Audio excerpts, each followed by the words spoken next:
everybody. Oh my gosh, it is 8:30. It is Monday, which means it is time for Conversations with Teresa. I know I'm easily excitable. I know that about me. But tonight I am super excited. I get a chance to have a couple of women that are incredibly important to me for various reasons. And I can't wait to introduce you, so I won't waste any more time. Come on into the studio. I want to introduce to you two women that just like when you're that slogan, I want to be like Mike, right? I want to be like these two women here. All right. So I want to introduce to you Arlene and Nadine. And this is just such a great time where I'm going to guess that I'm sorry. I think Nadine may not be able to hear, but that's fine. We're getting you on, Nadine. Um, it's coming on.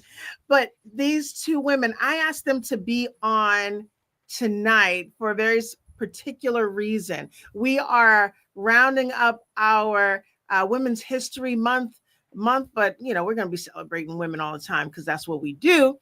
But I thought about women who I want to be like, and the title for tonight is 163 Years of Inspiration.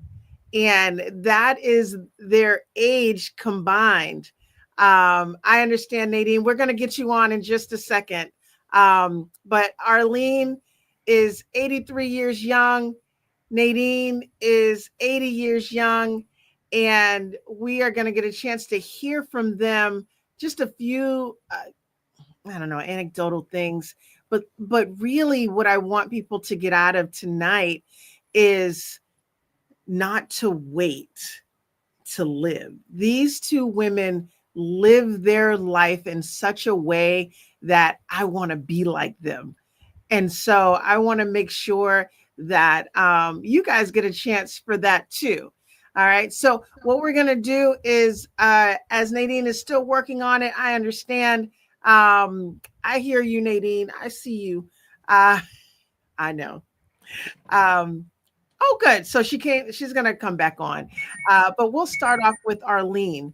And Arlene, I have a few questions for you. You might have to go through a few of these and then I'll get Nadine back on. But again, one of the reasons why I really wanted to have you on, Arlene, I see you and I see that you are so full of life all the time, whether you are walking, smiling, serving, whatever it is that you're doing.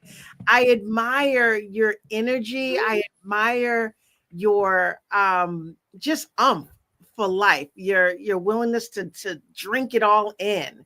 And you show it all the time.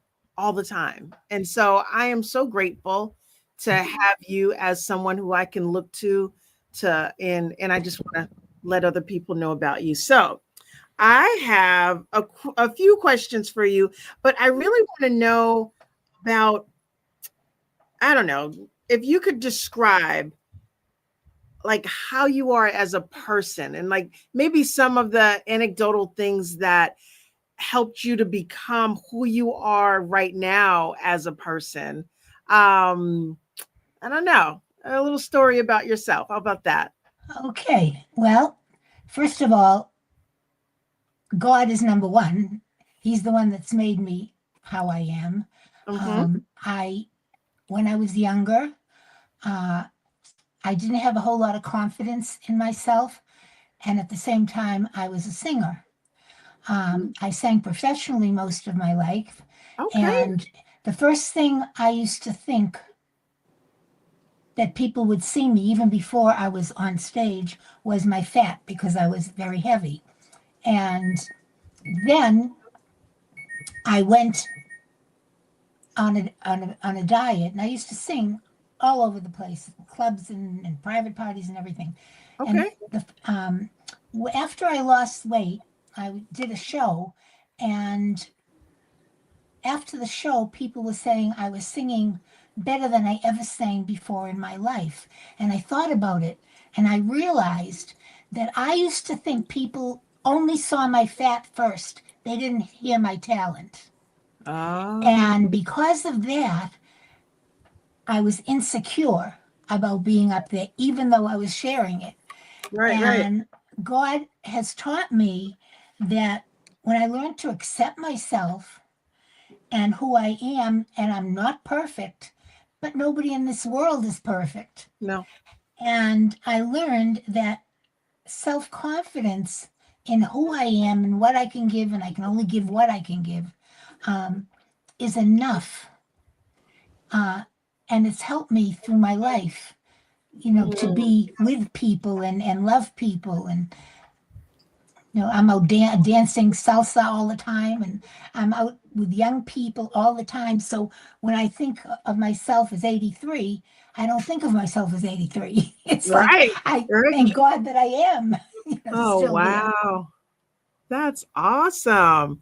So sing okay, I didn't know that about you. I guessed from your email that you were doing some salsa because I see you moving all the time, but singing, I love that. Okay. Yeah. All right. What kind of music did you sing or do you sing? A little bit of everything with a jazz flavor. Okay. All right. All right. Do we get a sample at some point in our life? Like, It's funny because I have um, a DVD that I was going to give to you guys because um, God, my 83-year-old just came in. that's My all right. husband, Carl. Carl, thank you. Sorry, Carl. Carl had mentioned it to me, and I said, well, I have a DVD of a cable show that I did in 1987. Wow. And I said I would give you guys a copy of it if you had a DVD player. And you Yeah. said that you did. So I have one. In fact, I brought it yesterday, but you weren't there. Oh, oh wow. Okay, that's exciting. All right. Well, I will make sure that I ask you for it when I see you next time. Can put it in your purse so I won't forget, or you won't forget. I won't forget. Oh, that is wonderful. Okay, I love that. Thanks for sharing that. Miss Nadine, can you hear us now?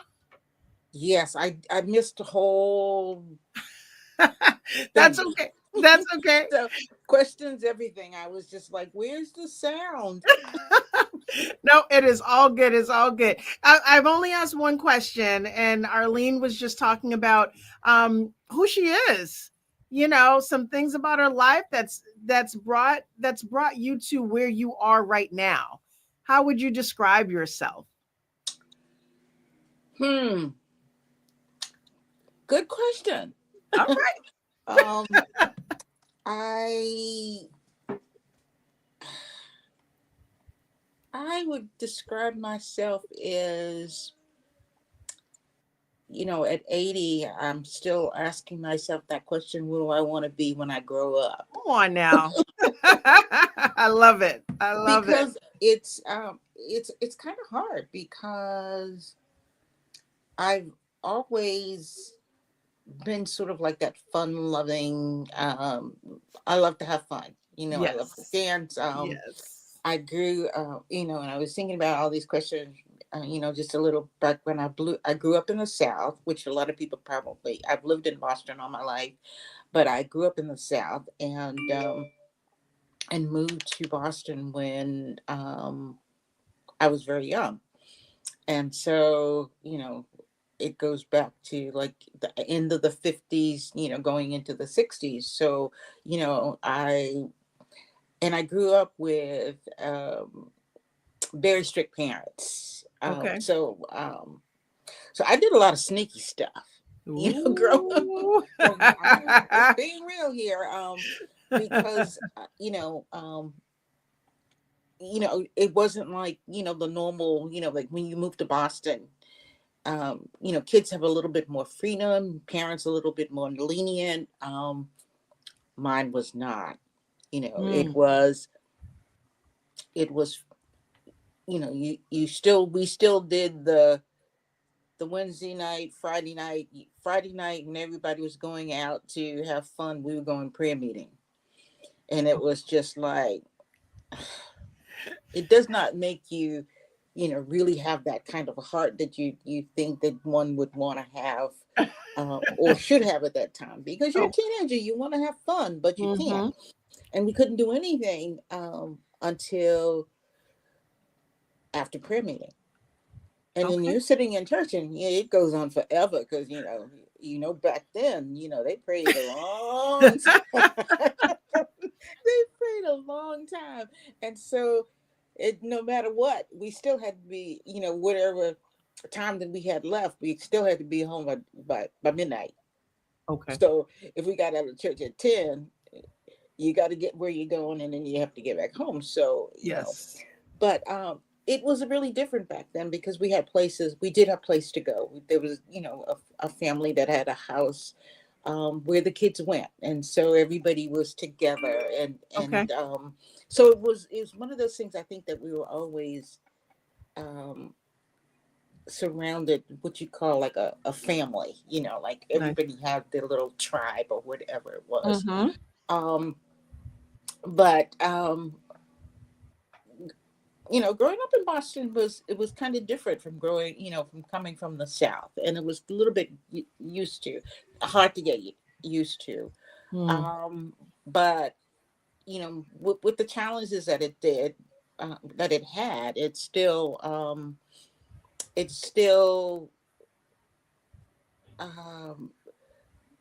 was still the same. We went to church a lot. Okay.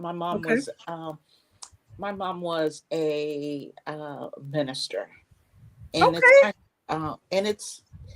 and so that means that we went to a lot of nursing homes, and we went to, did a lot of, everybody that was on the street.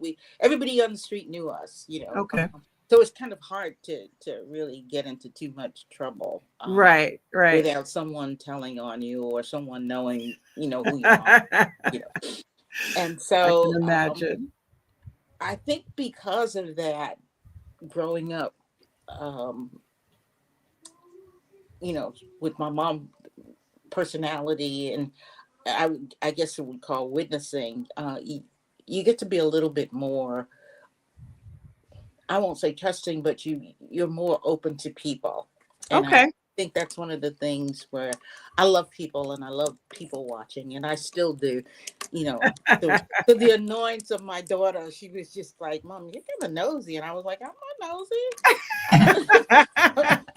I'll ask you anything. You can just tell me no. I don't That's right. care." That's right. And so I think that was, basically like the background, growing, just growing up in Boston, just um, trying to live. I think back then it was trying to live like 1 foot In, safe, and out. 1 foot like it's not safe. So, No, I but get you. one of the things I look back, because of the town that I grew up in, was a little small town in Virginia. It was Fieldale, Virginia. Nobody ever heard of it before. And moving to Boston, and I think that was something that I didn't want to do, and I cried the whole time. And I left all my friends, I left my grandfather, Right. and Right. but it helped me to grow, because we did get here, and we did meet new people, and we had friends that was here, and that was Mm-hmm. one good thing that was a part of helping us to transition. Right. Um, Right. Absolutely. and I think Hmm. one of the things is we went to a church.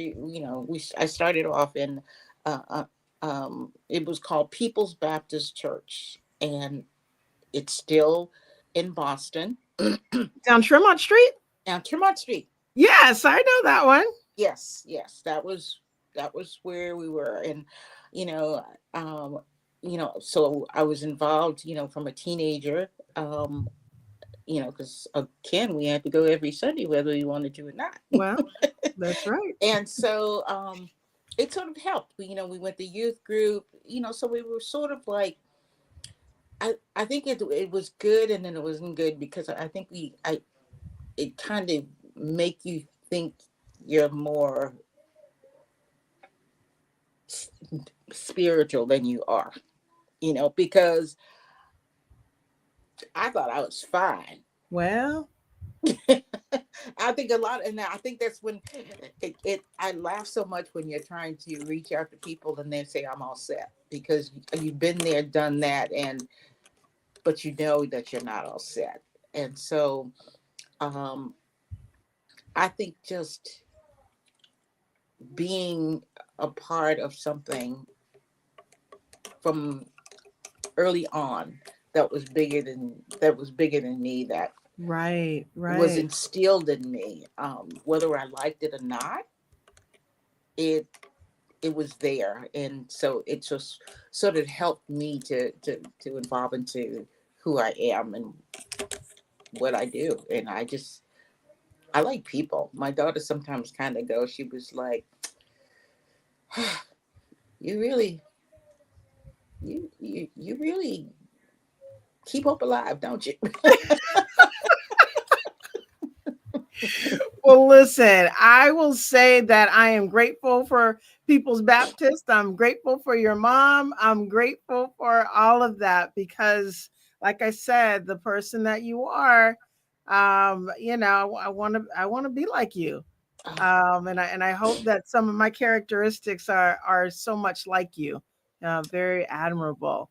But I can imagine, or maybe I can't imagine. I don't know how to really say it, but 80 years old, 83 years old. I'm sure you guys have seen some things, right? You've Mhm. seen some stuff. Can you tell, and Arlene, I'll start with you. Can you tell me one or two things, or tell us one or two things that you've seen that you never thought that you would see? Well, I know I've had the fortune being a travel agent to travel an awful lot. So I did see a whole lot of different countries and people. You think if they're not from America, they're going to be really different. But I see that we're all the same. We all go Mm, through the same kind of thing. We all go through changes in our life. And the changes just, I always say, if my dad ever saw all the new things like the cell phone, well, not new now anymore, but when the cell phones came out and all these other things, he'd probably be the first to buy it because he always liked to, see all this new stuff. But okay. I mean, I don't know. I mean, there's been so many changes in this world, and all I know is that I've grown to love people more and more and more, Hmm. and realize that everybody has something. Everybody has something in their life that they're going through, Mhm. and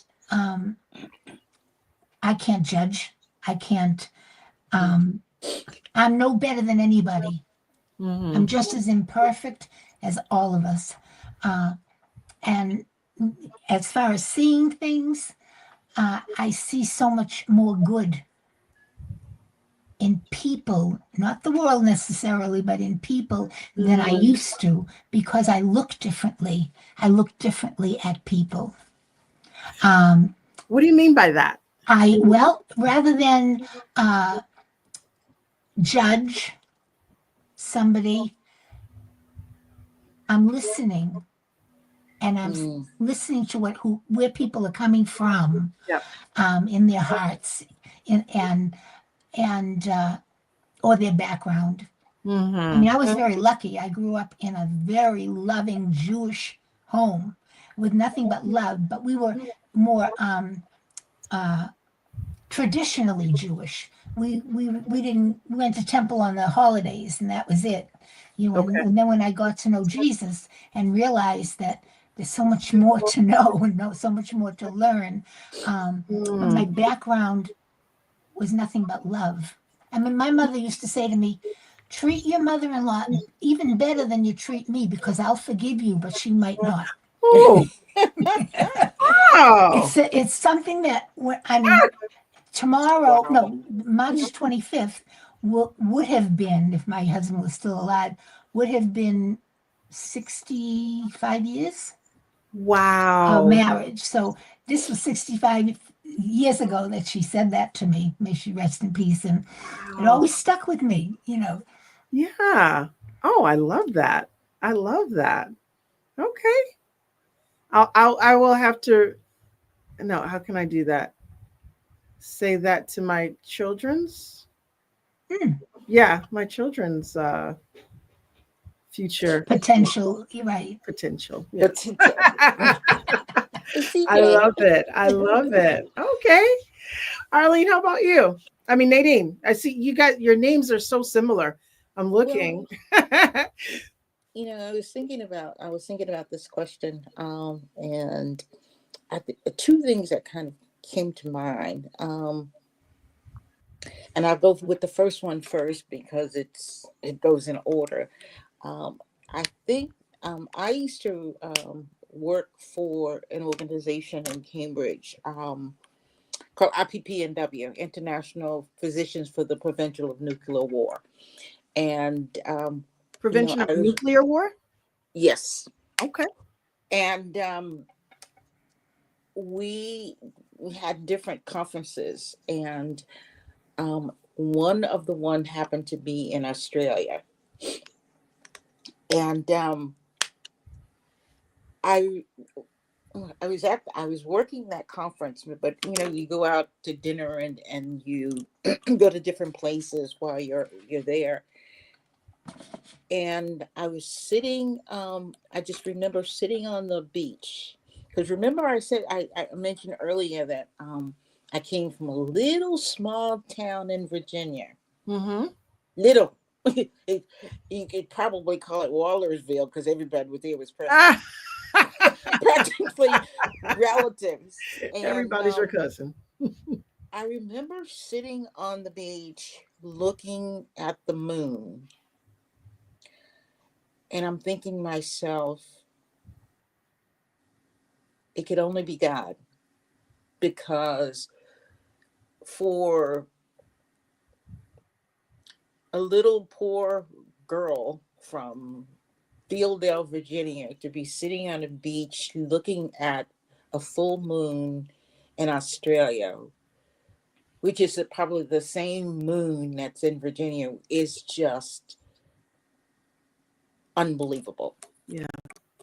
Yeah. And so that that was my first, like, how you get that aha moment, and Mm-hmm.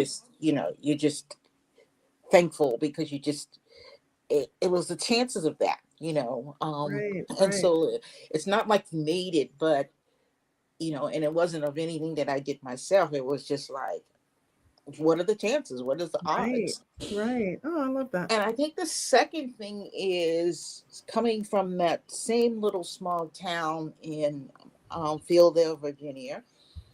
Um, and that was back in the day where there was segregation.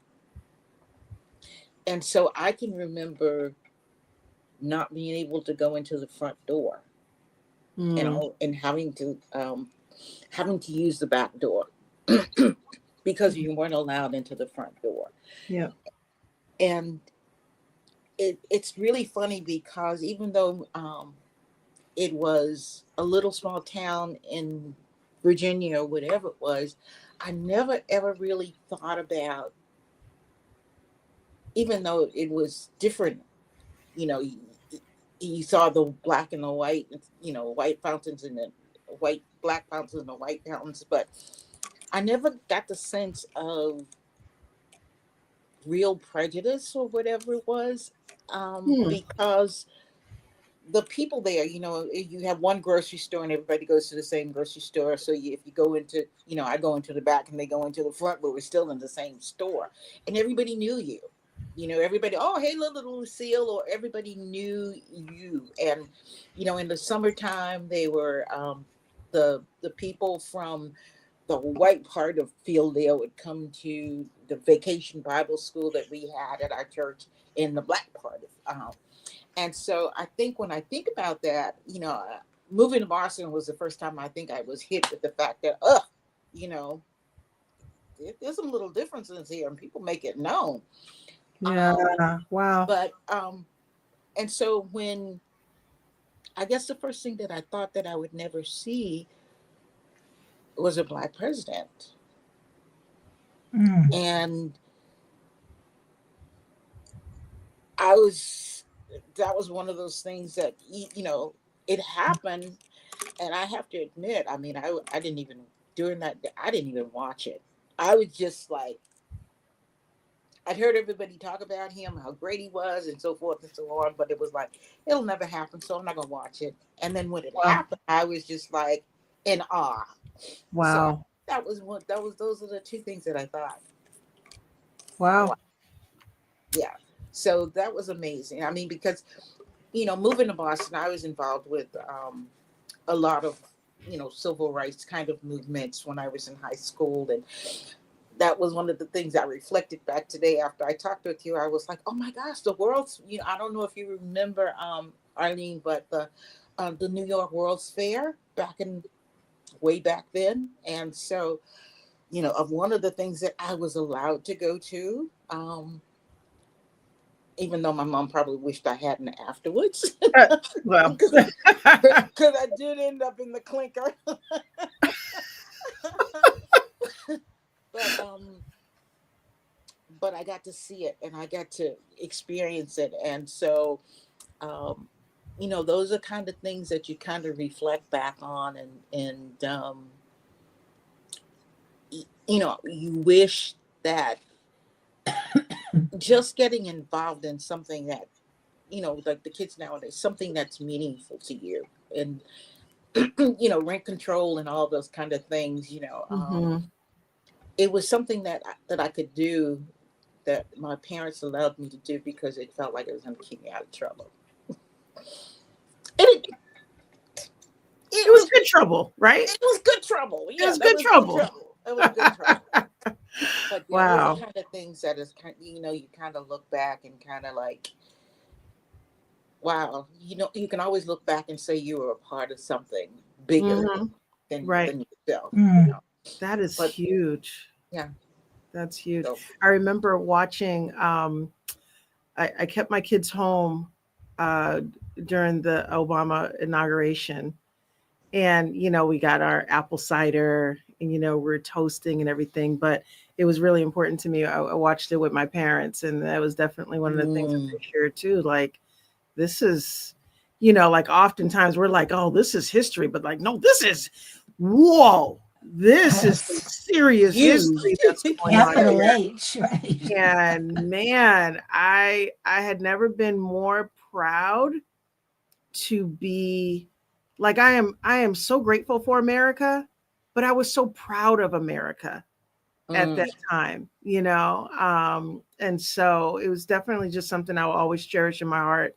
yes. One of those moments and one of those times, and I didn't know what we thought. I don't know what I thought. I don't know if we thought like, oh, okay, everything's just gonna be so different, and it wasn't totally different, right? It didn't, Oh, but there was that open door for things to be different. Right. And I think that was one of the biggest things that was just like you could dream, you could hope, you could anyway. All right. This is about you guys. But no, it was it's just about so us. So we're all in it this. was. Yeah. It was so, so important. So thank you for bringing that up. I there's so much. I can't wait to talk to you guys some more. Not we don't have a whole lot of time tonight, but here's a question that I have for you. What is a piece of advice that you would give, right? So it could be in parenting, it could be in marriage, friendships, um, family, just like a piece of advice that you would give to a younger generation. Well, I would, as far as parenting, um, we have to be a role model because our kids mimic everything they see. Yeah. We have to, I've learned over the years, after not being this way, but I learned that we can't yell at our kids because they don't hear us when we're yelling. You really You don't. know, they might hear, my kids used to say, Mom, why are you yelling? And I'm going, I'm not yelling at you. I'm just telling you, I want you to hear what I'm saying. Here I am, I'm yelling at them. So I learned that. And never downgrade your child, always boost their esteem up. Mm, Always, always. Don't ever say anything negative to them about them.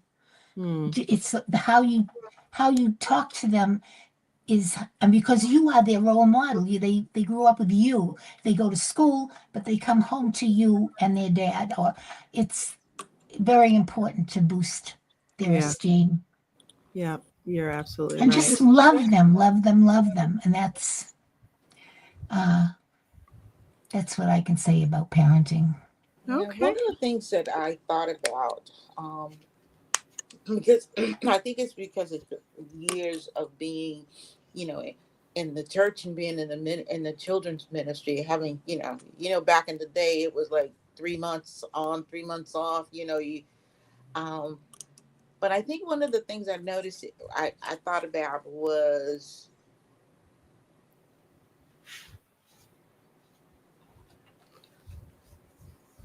be the be the adult. We have to always be the adult.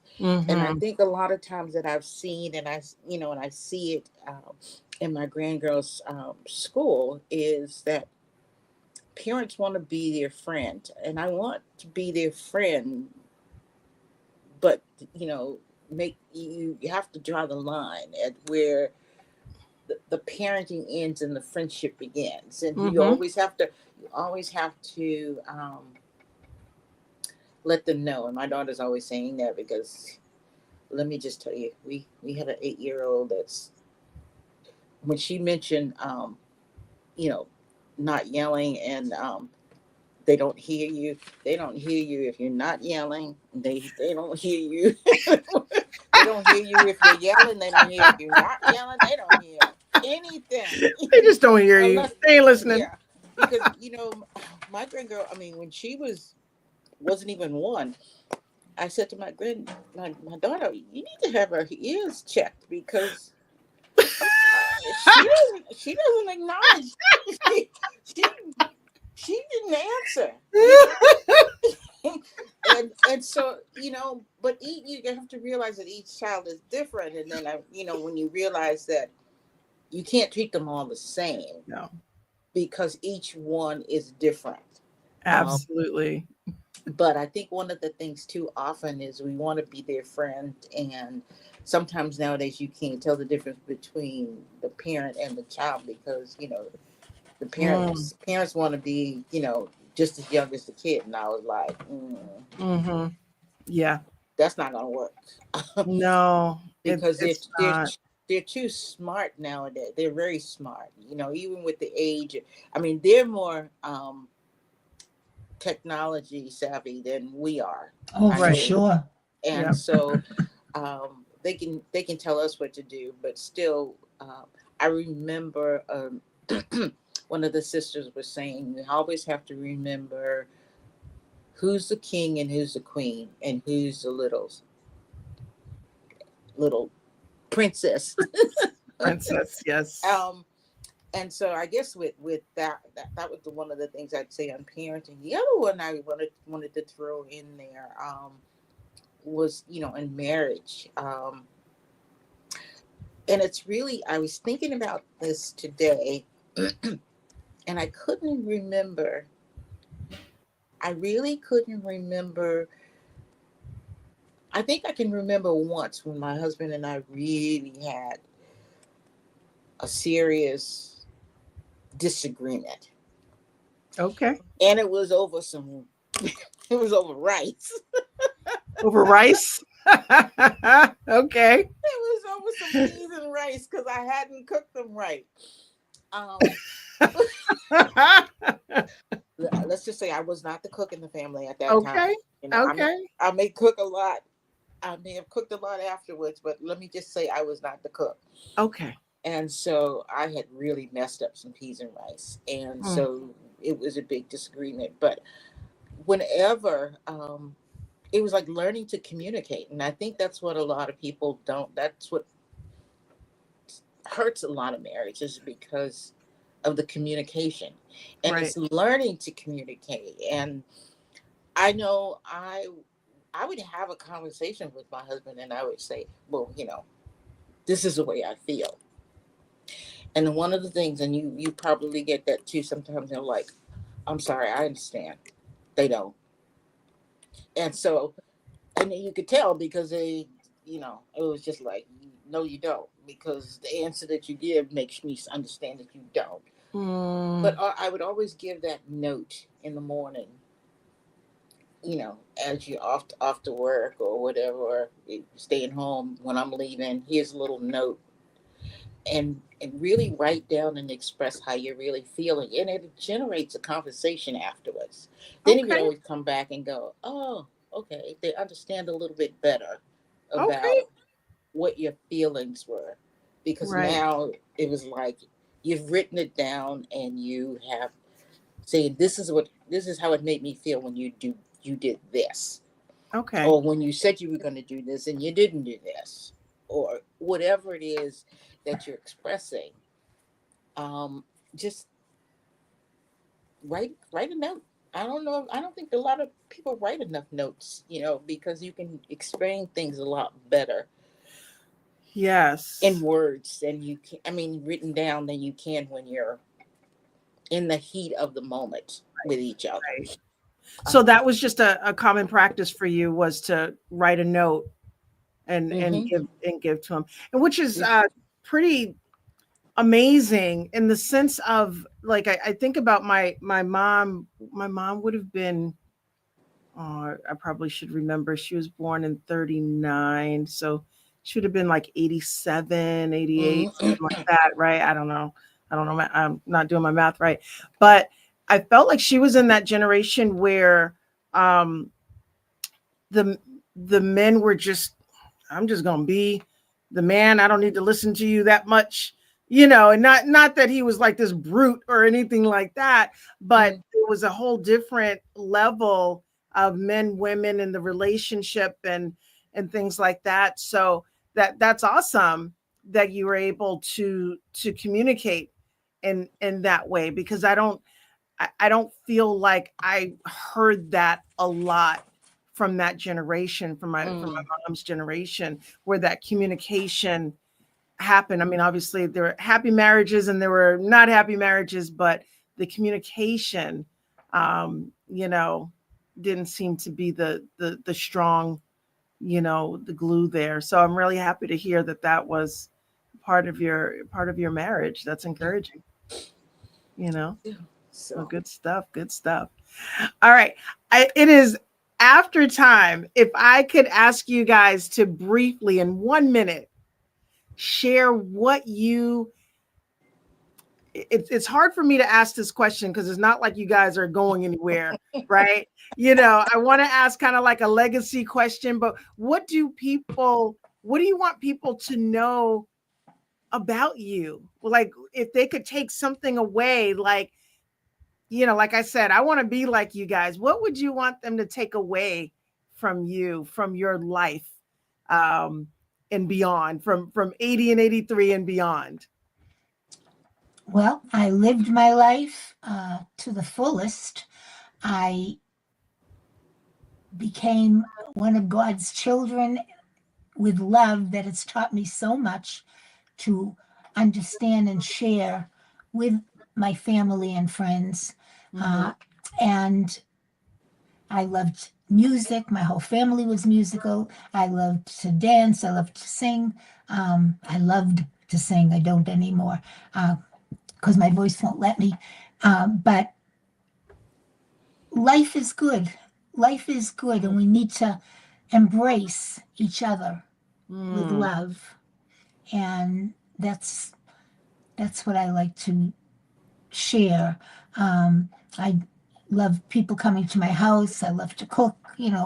I like to give, and I thank God every day for it. that's awesome. Thank you so much, Arlene. And how about you, Miss Nadine? I think never take the ones that you love for granted. Um, and I guess let them know that um, it's one of those things. I think that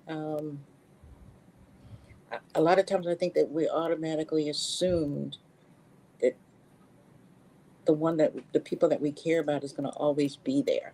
Mm-hmm. Right. And it talks about, we never know the time or the place or the hour that we're going to leave this earth. And so, not to, it just, it just made me think of one time of something I shared real quick that when I was younger and working, I I worked two jobs, and so I came home one time, and my mom had my sisters and my in-laws over for dinner, and I lived with my mom at the time, and I came in, got dressed, and I went right back after work, and then when I came back from work, there was a sink full of dishes, and I was livid, waiting for me. I was just like, you had all these people here, and they could wash these dishes. Why are these dishes here for me to wash? And so I was mad, and I ended up being very upset, and I was like, I'm not washing. And I left and I went to work, and my mom had a stroke. Mm. And so one of the things you never know, you never know what's going to happen. So never take it for granted. Always assume the best. Mm. Because I was just assuming the worst. It was just like, Right. And so I think if I had one takeaway, I think about that with my kids, and sometimes it was like, can't you just be a little bit more grateful? But but then it was just like, you know what? It's a small matter. It's a small thing compared to some of the things that a lot of other people are going through. So just never take the ones you love for granted. Yep. Absolutely. No, you guys are, and you're right, because we don't know. We don't know what tomorrow holds. We don't know anything. We think we know. We make these plans, and then God's like, yeah, okay. Right. I was like, we make these plans, and he's just laughing. He was Yeah, like, he just laughs at us, right? Yeah. Yeah, okay, I got you. But you're right, and I think tonight was one of those times where Can I call you back? as I was, And just within 10 minutes, I'm part of a podcast. I love Okay? it. I love it. I'll call you back. That's what my grandmother would do. She's not going to ignore the phone call, right? Thank you, Arlene. So My grandson in San Francisco.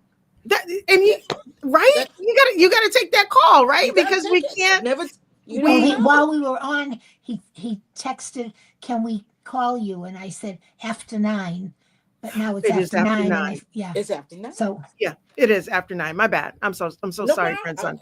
It's one of those things. I was like, oh, we got a half an hour. What are we gonna do in a half an hour? I know, right? It was real quick, but thank you for even just displaying the fact that not to take our times for granted, right? And it's like, I'm gonna pick up my phone call. I told my grandson, it. And it's how you teach, and that's how you guys are, and I appreciate it. A couple of things I am going to let you go. There were a couple of comments. I'm not sure if you guys saw. I don't know what 5 Minutes of Faith said. Sample. Oh, they wanted to hear you sing, Arlene. What Arlene's used to be is no more. And then Ruth said that she had wished that she got to see. She wished her family got to see Obama in making the history. And she says that you guys are treasures, and this is wonderful. And yelling and caring are intertwined. I get you. You're right, because I need to tell you this. Absolutely. So, ladies, I have so much. I can't wait to get to know you even more. This has been a great time, and it was very selfish on my part. I feel like conversations with Teresa can be a little selfish because, it's conversations with me. So I had you on because I really did. I do admire you. and I want other people not to take the people that they have in their lives for granted. So I'm hoping that that's what that did. I'm hoping that there's many, many more times that it can happen, and I can't wait to hear Arlene sing. I can't wait to taste some of Nadine's cooking because she said she got better from the rice and peas. And I did. I got much better. I'm still not really good on the rice and peas, but I can cook other things. that's all right. But There's other things. There's other but I know things. this is your show. But I think one of the things that when you need to do sometimes have have a conversation with Teresa, because I don't think that people really know how awesome you are. Oh, for Aw. sure. It's, because I was sitting here and I was like, I can't believe that I've known this woman over 20 years. And over the 20 years, you have not changed at all. You still have that infectious smile. You have that great hug when I see He you. is awesome. And but you know what? I don't really think people know how awesome your life is, and the heart that you have. And Well, and so people need to know that. I know it's your podcast, but you have something to share with the ladies too. I mean, when you at a time when you go, how many kids you have now? I got 5 kids. And it's you just got five time. kids and you still smile like that? Okay. Ah, thank So, you. but yeah, Thank you so much. you And guys are thank you incredible. guys.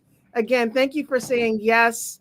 I look forward to spending more time with you. For everyone who was on and listening and even made it to 9:15, wherever we are right now. Thank you guys so much for tuning in. Your faithfulness is incredibly encouraging. And yes, I would love just to have a hang time. We'll just have a hang time with Oh yeah. Teresa, get a bunch of people on, and we'll just yap it up. I like that idea. We Oh, can you do should that. do. We can do that. One of the things is I have a. I don't know if you know about our B3s, and that's a group of women that would have your audience rolling. Oh, 'Cause okay. All right. the Well, listen, B3, the if you guys are B3s. out there listening, I got you down. Until then, I'm gonna let you guys go because Arlene's need to talk to her grandson. Oh, Like, that's right. you gotta call him back because he's probably like, what is going on? So I'm gonna let you guys go. Guys, thank you so much. I really Oh, appreciate you thank guys. you. Have an incredible week. And until next Monday, stay blessed. We'll see you soon. Bye, everybody. All right. Bye bye, dear.